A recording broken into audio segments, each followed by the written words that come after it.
Good morning, everyone. My name is Ryan Mills. I'm an assistant professor at the University of Michigan in the Department of Computational Medicine and Bioinformatics, also the Department of Human Genetics. Today, I'm going to talk about some work we've been doing to explore complex structural rearrangements in using next-generation sequencing.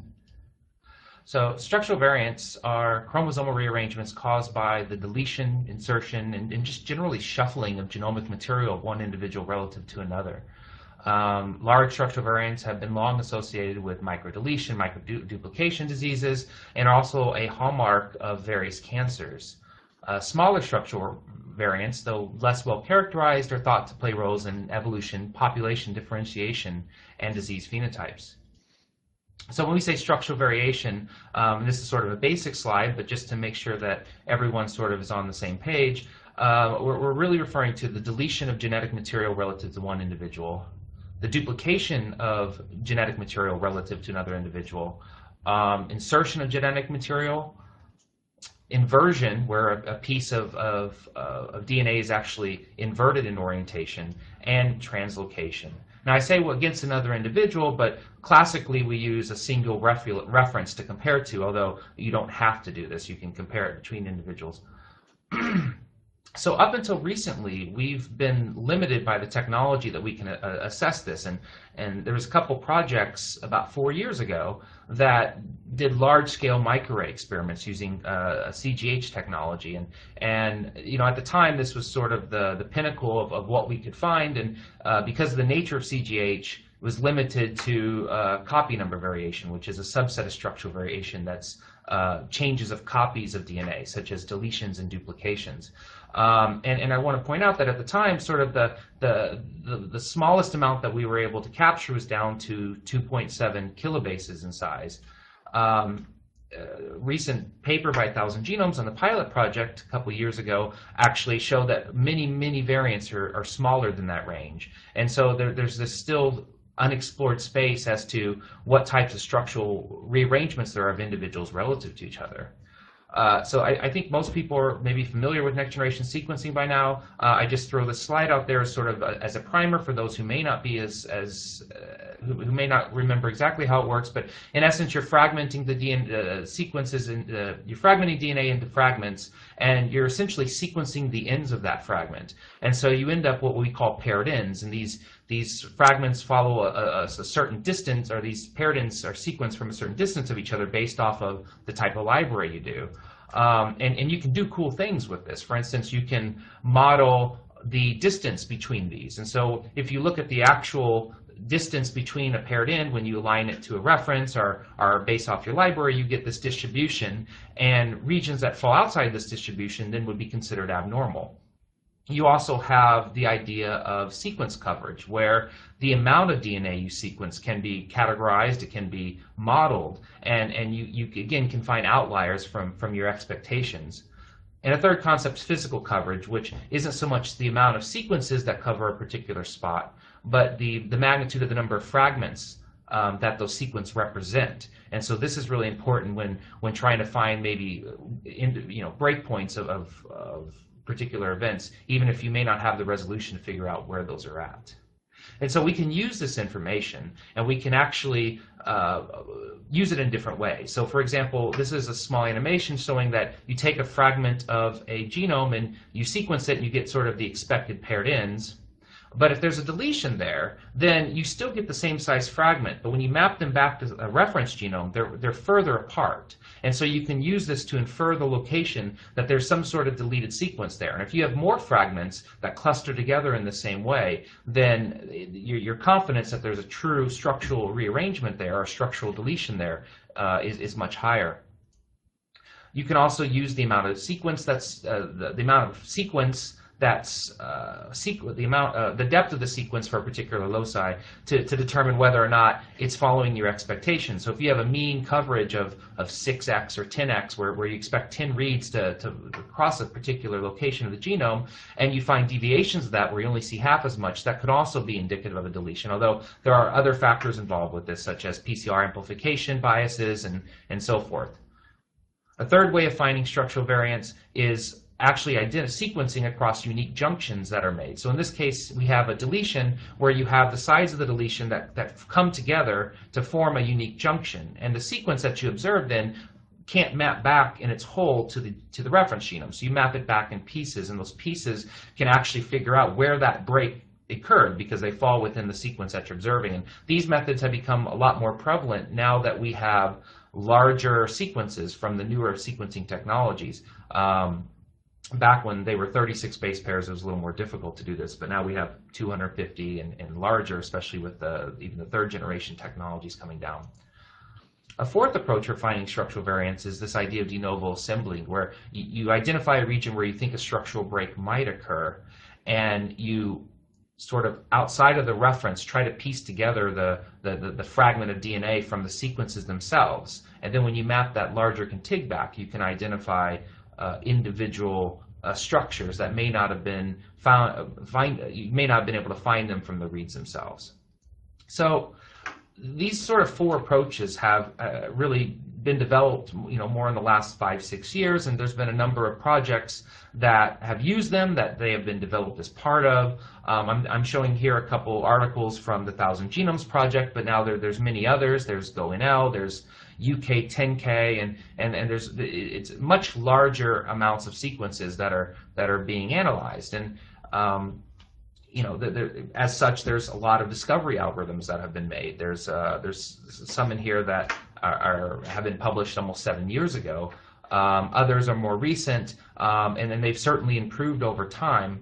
And one of the big things that we've sort of found is that you can have a read pair approach, you can have a read depth approach, you can have a split read approach, but you actually get a lot better sensitivity if you combine these approaches, because there are some approaches, there's some regions of the genomes that just are not amenable to a paired in type approach, or just don't sequence well, and so it's really hard to tell whether or not it's a PCR artifact or if there's actually a real structural variant there. As part of the pilot of the 1,000 Genomes, we actually went in and we took many different algorithms. So on this plot here, we see different plus signs, and this is a figure out of the paper, but we have each of the individual read pairs are in green, read depth is in yellow, split reads are in red. And for the most part, most have decent false discovery rates, but their sensitivity isn't all that great. And what we found is that if we actually do, instead of intersecting them, if we look at unions of these data in certain ways, we can increase our sensitivity without hurting our specificity. And so in general, this is kind of a neat way. We can just run a bunch of algorithms and we can combine them together, and then in a clever way, and we can come up with a high quality data set. And this is really what most types of sequencing projects do. They run a read pair algorithm, they run a read depth. And newer algorithms such as Lumpy and Deli and GSAV Pro and some of these other algorithms have now incorporated some of this information into the algorithm itself. And so as a whole, we're moving into that direction. But the problem is that it's sort of the way that we expect what structural variants to look like. So this is sort of an exemplar region. I like to use it because I think it really hammers home sort of some of the issues that we're missing because of the current way we do things. And so let me find my little arrow here. So what we have here is a 100K, this is a HapMap sample 12878, it's in chromosome 3 region. There's a 100K deletion that's observed, but on one chromosome. On the other chromosome, we see a 40K deletion along with around a 10K small inversion right at the breakpoint. And I put some generic algorithm 1, algorithm 2, but we've run a number of algorithms on this genome, and we've looked to see how they handle this situation, and no one really gets it right. And part of the reason is because you have these overlapping events, and it's hard to pull out the final structure based off of the signals that are here, because these algorithms expect a certain pattern of what a structural variant looks like. So in this case, one algorithm can call the large deletion but doesn't call the small deletion. Another algorithm calls the large deletion, doesn't call the small deletion, but does call the inversion correctly, but also calls the entire deletion as an inversion. So they're picking up some of the signals, but they're not correctly resolving what the final structure is. And so this is what I would call a complex event. It has many different breakpoints that are all within each other, but they have some structure that's not a simple deletion or a simple inversion. The thing is that we actually have information here to sort of tell us what's going on here. So in this row here, we have what we call clipped reads. These are basically split reads. They're reads that partially align to the genome where a fragment of the read doesn't. And so you see these at breakpoints. And here we clearly can see potential breakpoints of each of these events. We also have the insert size, as we talked about before. This is a good way to model sequences, and we see peaks at some of these variance breakpoints. But in addition, we also see peaks of reads that are mapped in an opposite orientation. So when you have two reads that map the same direction, either forward and forward or reverse and reverse, these are indicative of inverted sequence, since the proper orientation for regular paired-end sequencing is forward-reverse. And so we see these as well on only a subset of these breakpoints. So the signals are here, and it's really a matter of how do we use these signals to find the proper structure of this region. Why is this important? Well, what we're finding is that this sort of complexity is more prevalent than maybe we had thought it to be. So this is another region, same sample, and what we have here is, if you can look at that top, this is an IGV screenshot from the Integrative Genomics viewer at the Broad Institute. And this sort of top panel here is the coverage of the sequence coverage, and you can clearly see a dip in coverage here and increased coverage here. So most read depth approaches will call a duplication or a deletion here. What you also see though is these colors here, and so green means that the reads are forward and forward, and purple means that they're reverse reverse, again indicative of an inversion. But this isn't a simple inversion. What's actually happening here is that a segment of the genome, this duplicated region, is duplicated, it's inverted, and then it's inserted at a deletion breakpoint. And these are all connected together. And so if you actually piece this genome back together, as we did at the bottom of the screen here, you see what originally started as a large insert size. After you make this rearrangement, you get this normal insert size. And so if you were to actually piece together the reference in the way that you thought that this rearrangement went, and you aligned all the reads, they would match up. However, the problem with this is that the misinterpretation of these regions, it's not an uncommon thing. And looking at the database of genomic variants, which is sort of one of the largest repository of structural variants that people have found during their studies of individual humans, and we see that we have some signal for an inversion here. It's this purple line here, but it's going from here to here, which isn't correct. We have some signal for a duplication here. We have large deletions around here that perhaps are picking up the breakpoints, but they're picking up the breakpoints in a part of the sequence depth difference, but they're misclassifying what the event is. And this isn't just this reason. This happens in many places in the single individual that we've looked at. So, why does this happen? Well, okay, sorry, I should back up there. So this is on the simple case where you have these simple complex events. On the large scale, there's catastrophic restructuring, and so this is a project published in 2012 that we played a small role on. Basically, it was a number of individuals that they had sequenced originally with microarrays, and it found very little C&Vs, very few inserted or deleted material. But in fact, it was almost a chromothripsis type event where there was multiple chromosomes that had been shattered and pieced back together. And part of the problem with analyzing this is there's really no approach that can sort of resolve these large-scale rearrangements. They're so complex, they're so confusing, that you can sometimes pick up pieces of it, but you can't solve the puzzle. And this is significant, and we're finding that this occurs in cancers, this occurs in the germline. There's lots of projects now that have these sequences that have these huge aneuploidies, they have these huge chromothripsis type events.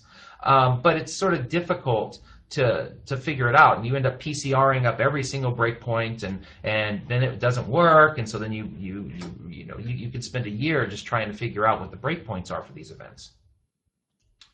So just as sort of the reason that other approaches can't really, or many approaches, I won't say every approach, some approaches do better than others, but the problem is that just looking for clusters of aberrant read pairs alone doesn't capture the entire event. And the sequence coverage is a very useful model, but it's spatially ignorant. You can know that a piece of DNA is duplicated, but you don't know where the duplication goes. And split read alignments, as I said, have gotten a lot better with the longer reads, but they still can identify spurious breakpoints, especially in duplicated sequences. But really the biggest challenge is that there's so many different possibilities of the way that you can delete, duplicate, invert genomic sequence, that having a single profile type algorithm, it's really difficult to be able to capture all the different possible ways that the genome can restructure itself.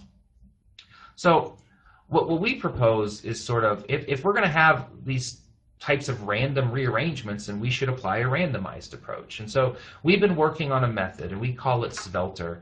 I'm not very good at names, so you have to forgive me about that. But we attempt to address these limitations by first combining multifaceted sequencing models. So we're combining models of read pairs and read depths, and we're utilizing split reads at the breakpoints, and we're trying to combine everything together to get as much information as possible for individual junctions. And it's really based off of what I said on that previous slide, where outside of expected error rates, a correctly resolved genome structure really should have no aberrant read pair mapping, distances, orientation, or sequence depth variation. So if I give you a reference sequence and it's been structured in the proper way, and you align your sequences to it, there shouldn't be anything that falls out as aberrant, outside of just the normal expectations from sequencing error. And so just as a basic workflow, and I'll walk through it in more depth here in a second, but we go through the genome, we scan through, and we identify what are putative breakpoints. And this is very similar to other approaches such as Lumpy and Hydra that do this. And then in an optimization step, we attempt to link sets of breakpoints that we think are connected to each other. This is more to split the genome up into pieces, since to try to randomly rearrange thousands of breakpoints would take a very long time. And then once we have these sort of clusters of breakpoints, we pick a rearrangement, and we choose it at random, such as delete or invert, and we go through all possible uses of that within a given set of breakpoints, and we score these based off of no models of expectation of what we think the reads should be based off of insert lengths and so forth. And then we choose a structure from a distribution we derive from the scores, and we iterate this repeatedly until we come to a converged structure, or we hit our maximum and give up. And so to kind of walk you through this, what we do is, so this is our example, and again, you can kind of see clear regions that could be candidates for breakpoints here. And so we go through and we look for these signals, and I don't want to spend a lot of time on how we do this, but we look for signals like this, and we count them as putative breakpoints. Now, they may not be putative breakpoints. In fact, if you look at this point right here, there does seem to be some signal there, but it's not captured by read pair, and there's not really any kind of read depth to support this. So this might be an indel or some other smaller event that's outside the resolution that we can find. And yet we still incorporate it into our algorithm, since if there's no signal there from the other signals, then it should fall out as a spurious breakpoint. Next, we do what we call iterative random rearrangement. And so we take our series of breakpoints we've identified, and we've linked together and clustered in a particular set of breakpoints, and we divide them up into individual segments. So here, just for a toy example, we have A, B, and C with some anchoring region that won't move. And we choose a rearrangement at random. We say, all right, well, what happens if we delete a segment? Okay, so, all right, we're using delete. And we apply this to each of these segments, and we score that segment based off of a number of criteria I'll talk about here in a second. So you can imagine if we were to delete A, now all of a sudden the distance between these reads and these reads is smaller, but the rest of the structure is basically unaffected. If we delete B, now all of a sudden we also have a smaller insert length between these two reads, but now we have unmapped mates, and so this is something that we need to take into account, that we're actually creating a structure that's breaking normal reads. And if we create C, we sort of kill everything, right? Everything's broken in this case. So, and this is actually, if you look at the read depth here, this is really the complete opposite, since it looks like there's some sort of duplication there. And so we can determine a score for each of these, and the score is sort of indicative of how well the structure after we make this rearrangement matches our null models. And so we have our initial score based off of the first structure. We have our first score, which appears to be the best, and then we have this last score here where we deleted C. It was really bad because it broke everything, and that's reflected in the score. And then we can build a sort of just a straight probability distribution from these scores and pick which structure we want to go with for the next iteration based off of this. So this is kind of similar to a Gibbs sampling Markov chain Monte Carlo, where we're trying to figure out where to go next, and we don't want ourselves to end up in a local minimum, and so we do allow for suboptimal structures with the hopes that that'll knock us out and get us to the globally best structure. And so we have 4 different scoring criteria we use, and we've been spending a lot of time tweaking these and getting these to work. We have the insert size distribution for read pairs, and so this is basically using we're using a mono or a bimodal Gaussian distribution to model the insert lengths. But it's basically the idea that if you are here before you make a move and you're here after you make a move, then this is probably a good move. And we can score this as sort of a naive Bayesian fashion from these Gaussians. Next, we can use the orientation of the read pairs. And this is a little more difficult because this is binary. You're either in the right orientation or you're not. And so we keep track of how many reads have an abnormal direction over the total number of reads. And we can sort of use this as a loading factor for our insert size distribution score. Third, we can use the expected coverage of read mapping. So if we delete something that's at a particular location, we can model this by a negative binomial model. Again, this is something that's been done before. We're not breaking new ground here, but we're using sort of standard ways of modeling sequence depth here and modeling it in this fashion. And what we can do is if we propose a deletion, we can actually change our expected mean for that region, given that we expect there to be a deletion there, and we can model that and score that. And finally, we keep track of the number of read pairs crossing a candidate breakpoint. And this is sort of an important aspect because here we have a bunch of reads that map normally across this breakpoint, and we also have reads that don't. And so when you make this rearrangement, now all of a sudden you've broken these reads. And so we can keep track of how many breakpoints have crossing reads. So if I were to, for instance, take a set of, if I were to take some weird rearrangement and we don't see any reads that fall over that, maybe I make a deletion and now there's nothing that crosses that new breakpoint, that's probably not a real breakpoint. And so we can penalize that move to a certain extent by keeping track of how many reads cross it. And this goes back to that idea of physical coverage that I talked about earlier. And so we can combine all this together, and it's kind of a complex slide. I don't want to spend a lot of time on it. We've come up with a number of heuristic weights to sort of bring everything together into the same scale. But we combine all these and we come up with what we call our structure score. And so this is for a given structure, for a given rearrangement in each iteration, we have a score for that. And we can then use that score to compare the other rearrangements. We can also use this as sort of a filtering strategy. So if we get to the end and we come up with our final best structure, and it's really not all that great, and this happens because some regions of the genomes are just really bad, we've come up with some methods for looking and predicting for a given region with a given number of reads what we expect our maximum score could be. It's a prediction, but we try to estimate that and compare that to our derived score, and then we can set a threshold depending on whether or not we want to keep the new structure or just filter that out. The final thing as part of the approach is how we manage zygosity. So humans are diploid, many organisms are, and so if you're just considering one structure, you miss overlapping events, as I was talking about before. So what we do is we actually start with 2 distinct structures based off of the diploid nature of our genomes, and we allow them to permutate independently. And so this gets a little complex because you have reads that could map on each one independently. And so, for instance, maybe we delete A in this top structure, and we get this now read that doesn't map. So, but we still have the bottom structure, which has remained the same. And so what we can then do is assign that read down to this bottom structure here. Now, that's going to change the read depth at that location, right, for the bottom structure, but not the top. And so you have to balance that out. And so this is sort of an example of how we do this. We go through here and we say, all right, well, we start with 2 structures that are the same. We can invert a small segment, and on one chromosome, haplotype, and then we can actually go through and maybe delete from the other. And each time we're scoring this against both structures simultaneously. And then we go back and we update sort of our original structure, and we do this again. And so in this fashion, we can sort of take into account these different rearrangements on both chromosomes simultaneously, and we can find these complex overlapping events. And so, as I finish up, this is still an ongoing project, but we've done some initial work with the 17 individuals that were released as part of the Platinum Genome Project. There's a link here. It's a very nice set of data. This is the CEPH Pedigree 1463, of which NA12878 is a member of. And we basically looked at our previously assessed overlapping and complex rearrangements across each individual.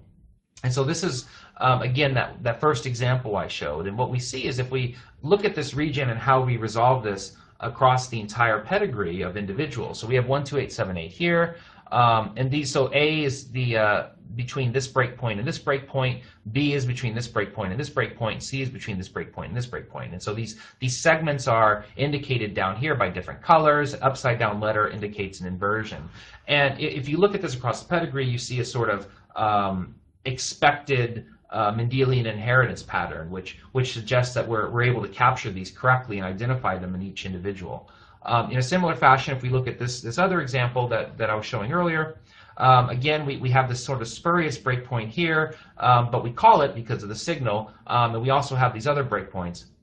And what we see here is, again, we have the same colors here, but this individual, 12878's parents, actually have are really the ones driving this the segregation of these alleles. And again, if you follow here, you have the inheritance here from the mother, and then of course you have a normal individual here, and you see every individual having that allele, and some individuals having the multi-rearrangement and others having the large deletion. So this gives us confidence that we're able to actually find at least this region correctly. Furthermore, we've started to look at what were previously identified as simple deletions, and we've gone back and looked at overlapping with the current 1,000 genome set. This is deletions that were identified in 12878. It's not the final set, but it's close to the final set. And we've identified these regions that overlap with what we consider to be complex. And I think these are, again, screenshots from 12878 from IGV, and I think it's fairly clear that these aren't just simple deletions, that they're actually more complex in nature. And so our goal is to go back and try to resolve this complexity and figure out how many regions in the genomes have been sort of identified as simple duplications or simple deletions and are in fact much more complex than that. And so our ongoing work is, you know, this isn't completed. It's alpha at this point. We're working on our algorithm optimization. We're doing targeted validation experiments and also comparing with specific biosystems. We're looking at adding features to make them more applicable to cancer genomes, specifically a consideration of heterogeneity within the zygosity model. And we're particularly interested in how to analyze large insert jumping libraries, where physical coverage is actually more of a driving force than other signals. And with that, I'd like to thank my lab, specifically Zhufang Zhao, who's really done the vast majority of this work, and then Gargi, Tony, and Yifan, and members of Jeff Kidd's lab, Jeff and Sarah, who are helping us with the validation. I put a link up here to the Bitbucket of the current code. Please keep in mind this is an alpha, so we're still working on the README. We're still getting it streamlined for better use. I was hoping to have it better by this step, but you know, that's research for you. And also the funding agencies. So thank you, and I guess I will take questions now. Let's see here. Okay, so I'm supposed to read these here. So what is the minimum read length that your method needs? Does it work on exome data, or are the exon ends problematic, for example, reducing read depth? Currently, this is based off of whole genome. In theory, it could work on exome data, but it's not designed that way, and it would probably need to be retooled a little bit to do that. The minimum read length, there's not really a minimum read length, but typically, you know, we've been doing most of our work with 100 base pairs. So I would say at least, you know, the standard, you know, Illumina 2x100s would be fine. Longer would be better. 75 base pairs would probably work fine, but I think anything below that, you're going to start to lose some of your segmentation in the genome, the signal from that. Do you allow multiple zygosity? So yes, there is a feature to increase the initial number of structures from 2 to 3. We haven't really tested this at any large scale, but we have included that feature to, you know, for you know, non-diploid species. But again, there's no reason it shouldn't work. It will increase the runtime though, because now you're permutating 3 structures and not just 2. Why can't these regions be investigated using traditional Sanger sequencing? Well, they can, and in fact, in many cases, they should. I think the question is how would you know to investigate that region? For example, if you have what's called a simple deletion, you may not be interested in going in there and investigating that region, but if you know it's complex, now all of a sudden it might be a candidate for your targeted sequencing approach. So I think, I'm a big fan of validation. I'm a big fan of experimentally going in and improving what the computers are saying. But you kind of need to know where to start to do that. And a lot of times, if you don't know there's a complex event there, if you don't know there's inserted sequence in your deletion, your Sanger may not work because maybe it's too large. You expect a deletion, but there's actually, a large insertion there. So that's part of the challenges with that, and we hope that this algorithm will help guide some of that molecular work. And I think final question, do you have a sense of what proportion of previously annotated simple insertions or simple deletions may in fact represent more complex rearrangements? That's a very good question, and that's a question we're trying to ask. I would be comfortable saying that it's probably less than 5% of what's been found before, but I can't put a firm value on that because we're still going in and actually figuring out what might be spurious predictions of our algorithm. We're still trying to figure out the best thresholds, and like I said, we're doing validation right now.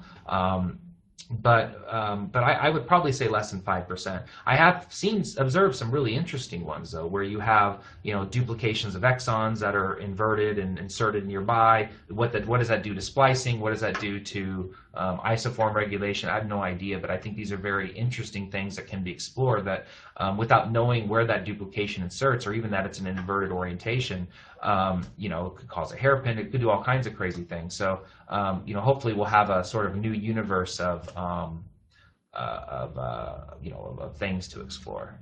So actually, you know what? There's one more question I'll answer real quick, and then I think that's enough. How would your tool perform in the case of cancer genomes where you have multiple clones with some of them having SVs and some other not? Okay, so no, this is a good question. This is a question of heterogeneity.